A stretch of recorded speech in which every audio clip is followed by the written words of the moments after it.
heads from the New York Jets to the Kansas City Chiefs in exchange for a 2027 6th-round pick. He's 27 years old, 4th team. Other teams supposedly wanted him. He chose Kansas City. Jets are going to pay $7 million of the $10 million salary that he was owed this year.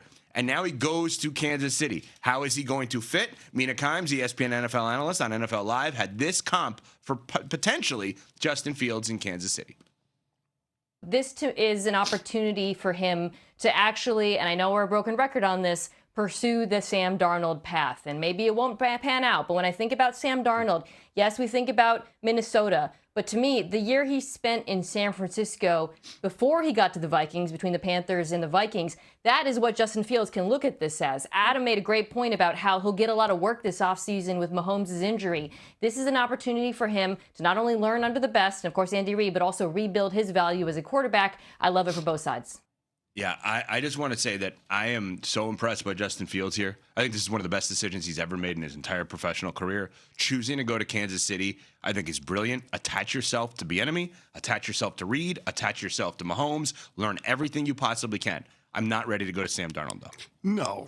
I'm not ready to do that. Everybody wants to jump out of the window and give the Sam Darnold comp for every failed first-round draft pick at quarterback. It's not as if Justin Fields hasn't had an opportunity to be with a functional franchise. He was with the Pittsburgh Steelers a few years ago, and Mike Tomlin and that staff made the decision to bench him in lieu of Russell Wilson, and Russell Wilson took that team to the playoffs. So I just, like, when it comes to the Sam Darnold career arc, Sam was with dysfunctional franchise after dysfunctional franchise after dysfunctional franchise before he finally landed with a team that actually had some structure. He was able to learn, he was able to develop and grow. Then he got to Minnesota and he took off, and then from there became Super Bowl MVP with the Seattle Seahawks. Like, Justin Fields' career path is not that. So let's stop with the Sam Darnold comparison in terms of, rehabilitating his image and changing the perception of who he is as a quarterback. There's still a lot of great things to like about Justin Fields. He's a tremendous runner at the quarterback position, so you can have packages for him and utilize the quarterback as a run threat, because Kansas City doesn't want to do that. Remember, a few years ago, they did the quarterback sneak. Patrick Mahomes got hurt. They never quarterback sneak with Patrick Mahomes again. They don't like to put Patrick Mahomes in harm's way, and I understand why. He's too valuable to that franchise. But guess what? If you have Justin Fields, if you have a package of plays for him, similarly to how Pittsburgh had a package for plays for him when Russell Wilson was the full-time starter, then you can utilize him, you can deploy him in certain spots in the game where it makes sense. And so I like this idea of having a guy in Justin Fields that can operate the offense throughout the offseason. He can get a ton of reps. He can learn with Andy Reid. And then hopefully when you get to the season, Patrick Mahomes is healthy. But this gives you an extended runway with Patrick Mahomes in terms of giving him every opportunity, all the time he needs to fully recover before you put him back out there. I just love this on so many levels for Justin Fields. And I agree with you on the Darnold thing. I would comp it more to Geno. Geno Smith in his first 2 years with the Jets, 13 and 14, started 30 games combined. Okay? 16 and 14. Over the next 7 seasons, he never played in more than 5 games. 7 seasons, never played in more than 5 games, and then became the starter in 2022 in Seattle. I think Justin Fields is going to have maybe not 7 years, but I think 2, 3, 4 years potentially. Good. It'd be good. Of just, Eric Bieniemy, you're not going to go anywhere anymore. Andy Reid, you're not retiring. Patrick Mahomes, you're the greatest of your generation. Let me soak all I'm of that attaching myself to you. And if it's like, I'm going to be insulting and I'm sorry, the current version of the Arizona Cardinals, if they come calling that kind of team next year, say no. Yeah. Say no, I'm not ready for that. I thought I was ready. I'm not. Have the discipline to just attach yourself to the Chiefs. And I'll bet you $1. You'll agree with me on this, so I don't think you have to worry about it. But I'll bet you $1. The Chiefs, knowing the way that they operate when Bieniemy's there, with the ring around the rosy, all those things, I bet you they employ 2 QBs on the field at the same time. I bet you Mahomes and Fields will play at the same time. I could see them using Fields in a slash kind of role at times. Yeah, I mean, he's such a great runner. Well, that's the point, though. I'm sitting here thinking about all of the guys that are good with the ball in their hands in Kansas City's offense from a skill position standpoint. I'm not trying to be disrespectful, I don't know if anybody is as dynamic of a runner as Justin Fields. Well, I mean, Kenneth Walker is a better runner. Yeah, I'm saying, but like from that team last year. So you're open to the concept of he gets all of this amazing work for him and development in the offseason. Mahomes may or may not be ready for week 1, week 2. Mm-hmm. Mahomes obviously gets the job back the second he's ready. And then after that, there's an argument to be made, use him as an extra weapon. Take some Hill style. Yeah, I'm sitting here thinking about it. There's just guys that are good with the ball in their hands. I'm thinking about not Kenneth Walker, because obviously that's the Super Bowl MVP. But I'm talking about the team from last year. Mm-hmm. The guys that they had from last year, Xavier Worthy and Rashee Rice and Travis Kelce and Noah Gray. I'm just thinking about all of those guys. I don't know that any of them are as dynamic with the ball in their hands in the open field as Justin Fields. So maybe it's like literally maybe the conversation is literally a trade. Andy Reid says to Justin Fields, all of our eggs are in your basket from now until Patrick is ready. You're going to get every ounce of us. You will not get anything close to that anywhere else. The trade-off is when Patrick is ready, I need you to do some weird things here. I need you to play running back at times. We're going to put 2 quarterbacks in the shotgun and not know where the ball is going to go. Like, we're going to do some weird things because that's what we do when we're at our best. Are you cool with that?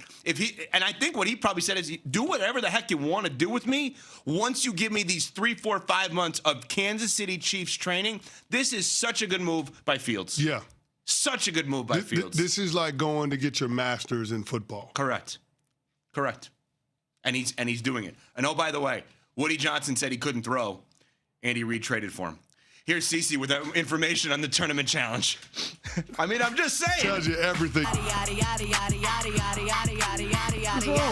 You said you would think about bringing us back. I just didn't know if you were still thinking about it. I'm still thinking You're still about considering it. it? I'm still considering it. I'm on the fence right now. For the ones who get it done, Grainger offers the professional grade products you need to get the job done. With fast delivery you can depend on and access to technical product experts ready to help you meet any challenge. Call clickgrainger.com or just stop by. Grainger, for the ones who get it done. I did it. All right. Yeah. Nuno, how you feeling back there? Nuno's not happy today. I've had a rough morning, and before the show started, wake up, see that one of my tires has a screw in it. I spilled coffee on my pants. Almost spilled coffee now. I'm doing great. You don't have a change of clothes at the office at all times? No. Oh, you gotta have a change of clothes. You don't. Why? Well, you live right around the corner. I live 30 minutes away. No, I was talking to Cece. I'm saying he lives right around the corner. Yeah, he does. I have change of clothes upstairs and downstairs and in my car at all times. So you have 3 different outfits every time you come to work. More than that. Wow. So I have tons of stuff. So I put all ESPN radio gear upstairs. You've seen that. That's the most brilliant move I've ever made in my life. Because if you spill, you know you're safe wearing ESPN radio gear. No doubt. So I have all of my ESPN radio gear upstairs. I have a suit downstairs just in case I get a call to the bullpen. Yes, you have to have that. Since I kept that suit here, I have not had the call to the bullpen, though.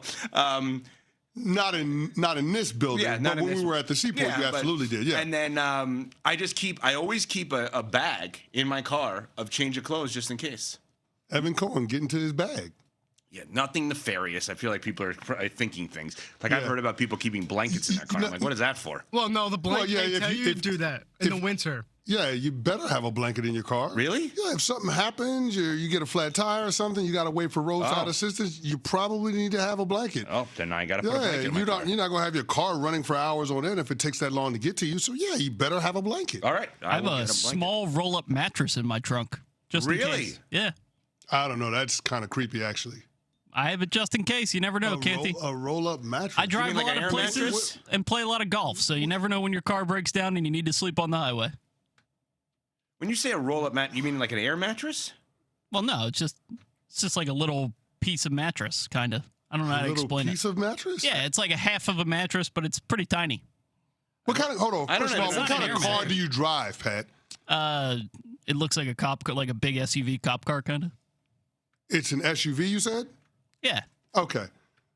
With a mattress in the back. I'm very confused. That's very confusing. Can you post a mattress at Pat Costello 20? I think the world needs to see this. I keep a mattress in the back of my SUV. Just find it online and put out a picture of it, Pat, because on Twitter at Pat Costello 20. That sounds suspect, Pat. Yeah. Yeah. How is this? Evan It has sounds suspect. A blanket is different than a mattress, sir. A mattress. We gotta get ready, Canty. If you keep a mattress in the back of your SUV, you're giving white panel van vibes, sir. It's very creepy. Very, very creepy. Yeah, what else is in your trunk? Right? A frying pan. What? Are you being serious? Yeah, I have a cast iron skillet in my trunk. Just in case. Just in case. You never know. Cam, you may have to leave the show, get Pat's keys, and then do like MTV Cribs of Pat's trunk. I'll do it. I mean, what is going on back I've there? heard of people transporting mattresses in their car. I've never heard of somebody keeping the mattress in the car because you never know when you're going to need it. We might need to call campus security. Yeah. Who's Nuno talking to back there? He's talking to Ronnie and TV. Talking to Ronnie TV and crew. TV. There's 7 conversations going on right It's now. all about Pat. Like, what are we doing here? Like, That's scary. It's scary. Cam, if you go outside, make sure you wear gloves. You don't want your fingerprints Yes, on exactly. any of this Do stuff. Dude, I'll be an accessory Do not to a accept crime. any rides from Pat Costello at all. Pat, are you willing to give Cam your keys to let him explore or no? I mean, sure, I guess. No, I don't. I mean, there may be some things in the trunk you're like, hey, let me clean this up first. All right. Not really, no. All right, so Cam can explore. All right, we're going to have Cam explore Pat's SUV trunk. That because sounds somehow dicey. Sounds dicey. It's his apartment in his A trunk. frying pan and a mattress. Do you have a dishwasher in there? A laundry? Oh, is there like a laundromat going on back there? The keys have been exchanged. The keys have been exchanged. Bring the camera. Send it all to Rob, please. I mean, Pat's SUV is probably bigger than Small's apartment.